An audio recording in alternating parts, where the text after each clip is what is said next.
knows how long I've loved you? You know I always will. Will I wait a lonely lifetime? If you want me to, I will. And if I ever saw you, I didn't catch your name, but it never really mattered. I will always feel the same.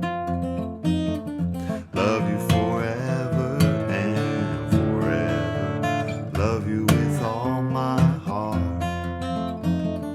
Love you whenever we're together. Love you when we're apart. And if I ever find you, your song will fill the air. Sing it loud so I can hear you. Make it easy to be near you. For the things you do endear me to you. For you know I will. Yeah, I will.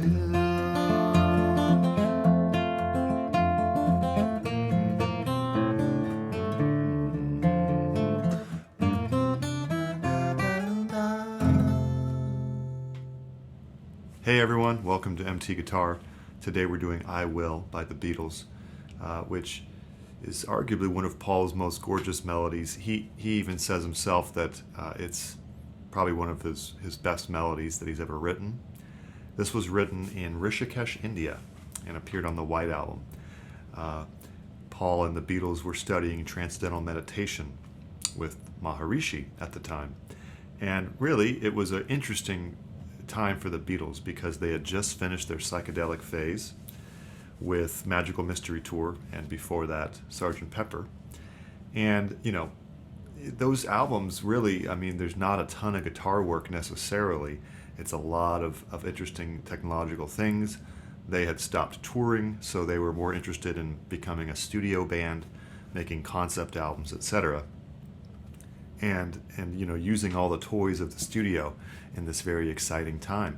But when they went to India, they really wanted to get back to their more blues rock, folk roots, and they just had acoustic guitars, so they were kind of forced to sort of pare down their arrangements anyway.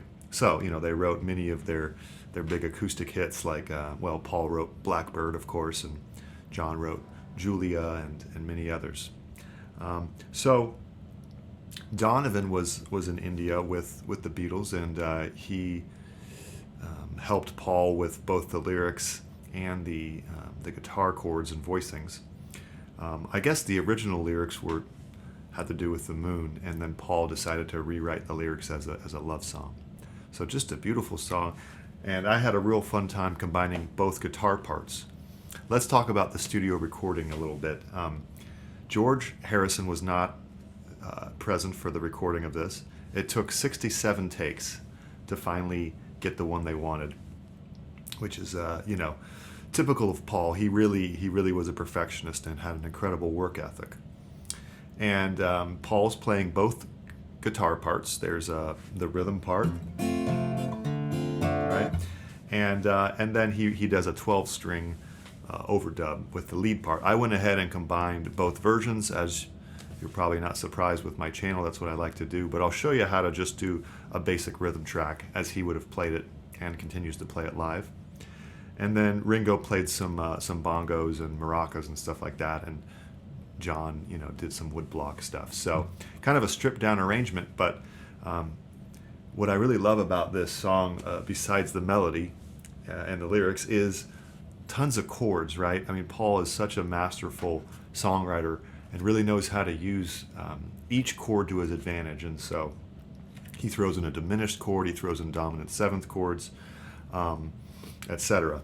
And so we're going to learn all those chords, and this is a good chance to talk about the Patreon, where I have all the the tab written out, as well as the chord diagrams. So you can find this lesson there, as well as countless others. So check that out if you will. And remember to subscribe, hit the bell icon, and let's jump on in. All right, so we're in the key of F. That's the key that Paul recorded it in and wrote it in. He does play it in the key of E live, but it's probably for his voice because it doesn't make it any easier to play it in E. In fact, you could say that it's harder because there's more bar chords. You have a F sharp minor and C sharp minor. When you're in F, it's really nice because you can play an open D minor 7 and an open C7. And also it's easier to combine these really cool parts here. When you do it in E, you can't really do it as well to combine that part with this chord, right? Because they're in different spots. So if you really wanted to learn it in E, you could go to another YouTube tutorial because there are some out there in E, but I like the original key. It's really nice. All right, that being said, we're going to start with the verse. He just starts singing right away. Who knows how long I've loved you.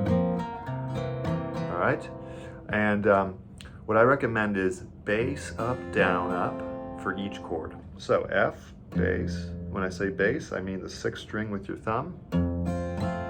I wouldn't use a pick with this. You could if you want, but I'm doing it with fingers. It seems to work kind of nice that way.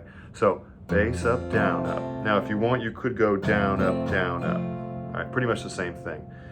Paul is singing the bass notes with his voice, and that sounds a little more accurate to me. Okay, so we have F.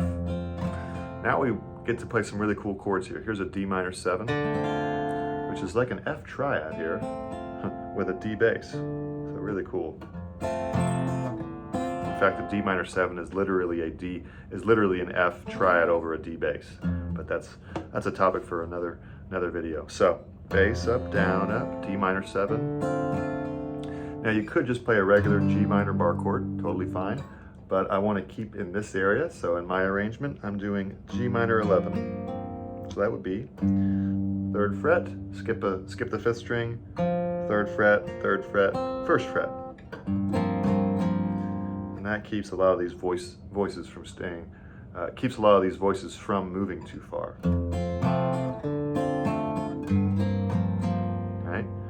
And then a C7, and all we have to do is switch these 2 fingers to create a C7. And then we have a nice tight arrangement here.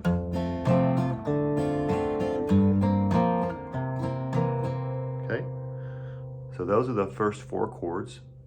Then he goes F, D minor 7, A minor, F. And that's the entire verse. Then we go to the chorus, which is just 3 bars long. B flat, C7, D minor, a regular D minor, not a D minor 7, F,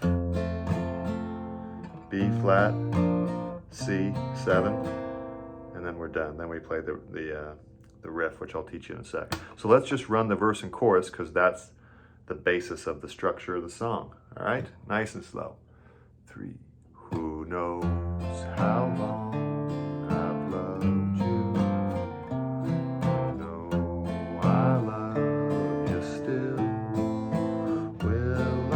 Chorus, a lonely lifetime.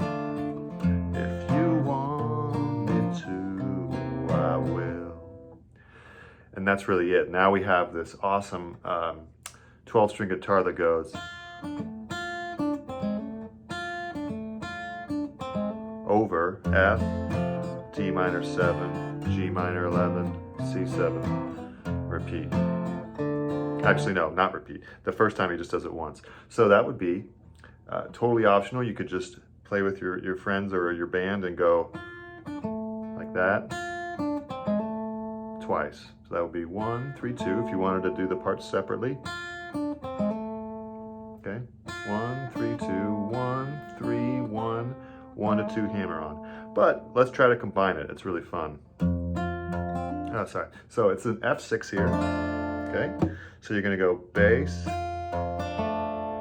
bass, 1st string, bass, 2nd, 3rd string, and then go to a D minor here, and you go.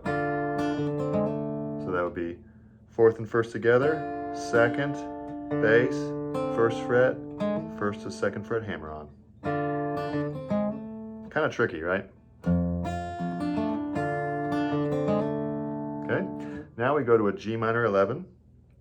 Actually, no, what am I saying? So just keep it there and then go to your third finger. It's kind of tricky, a little more advanced. You're gonna go third finger on the G bass. You go, and you slide that second finger over. That's how I like to do it. So it's a G minor 7. So it would be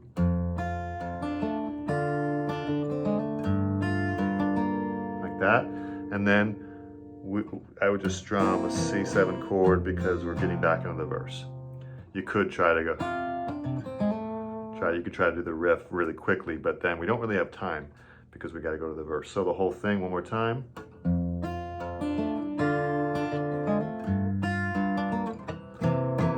And back to the second verse, okay? So if that's too tough, no problem at all. It is a little tricky. You can just strum, and back to the verse, all right? Second verse, second chorus. After the second chorus, we have a different kind of interlude. All right, really cool. So we go to regular F, not an F6 this time. Bass first, bass second, third. Now bass with the 4th fret second string for an F7. To 3rd fret, bass, and then 1st fret, and then 3rd string. So that leads us into the bridge, all right? Now, again, you could just go bass up, down, up for the whole bridge. D flat, C7, D minor, F, B flat, C, F. Riff, repeat everything, except here G, C, and then a little riff. But let's do the combination of both parts. So those are the chords. If you want to keep it simple, you'd be done with just bass up, down, up the entire time on all those chords. But now I want to show you what he did, which probably Donovan helped him with, because Donovan said in the interview that he helped him with the voice leading of these chords. And it worked really well with his voice. So he went B flat, a pinch, 5th and 3rd string, and then up, down, up. All right, so 5th and 3rd string pinch, up, down, up. A minor, 5th and 3rd string pinch, up, down, up. Now we'll really get into the good stuff here. D minor, 4th and 2nd string pinch, up, down, up. Then open 1st string, and then up, then 1st string pinch, up. So that would be, okay, now G minor, regular G minor, 6th and 3rd string pinch,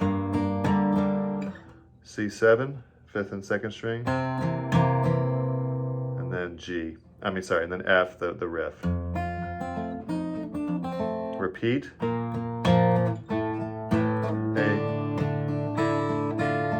Now a G, 6th and 2nd string pinch, 6th and 1st string pinch,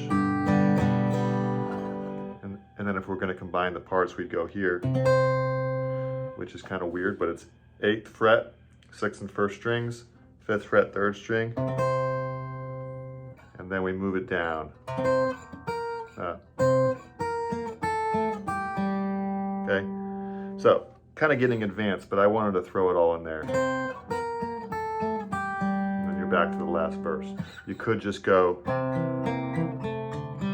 walk down on a lower octave here. 2nd string of a C7, 3rd string, 2nd fret, open. So why don't we run that whole bridge? It's kind of tricky. Ready? 3, 4. Love you forever and forever. Love you with all my heart. Love you forever.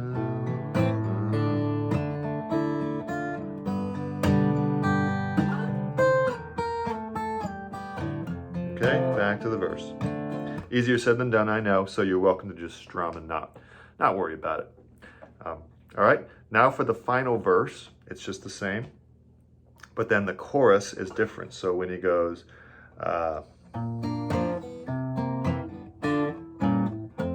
a series of pinches here. When I say pinch, it's thumb and fingers together. So it's B flat, C7, now D minor, B flat diminished, 1, 2, O, 2, F. So, and then up, down, up. So it would sound like this, nice and slow. Pinch, pinch, pinch, up, down, up. Pinch, pinch, pinch. Third time.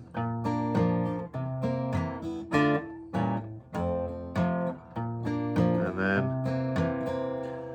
B flat to C7. Then he goes,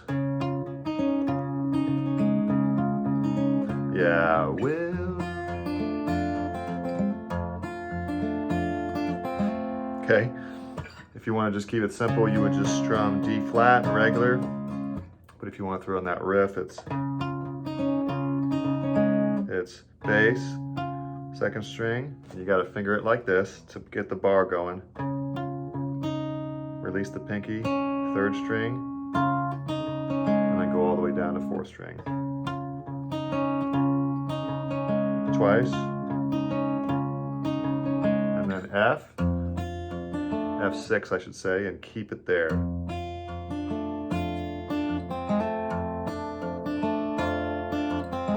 Kind of tricky.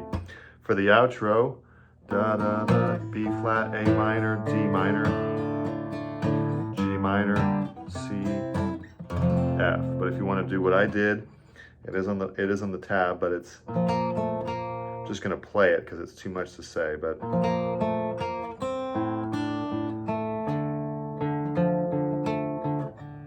and then okay. All right, so hopefully that makes sense. It's a lot, and I didn't expect this lesson to go quite so long, I think, but when you combine parts, it can get a little tricky. So feel free to just play the rhythm for a while, for a few days, a few weeks, and then come back to it and learn these more tricky lead parts and throw it in there. All right, hopefully that makes sense, and enjoy.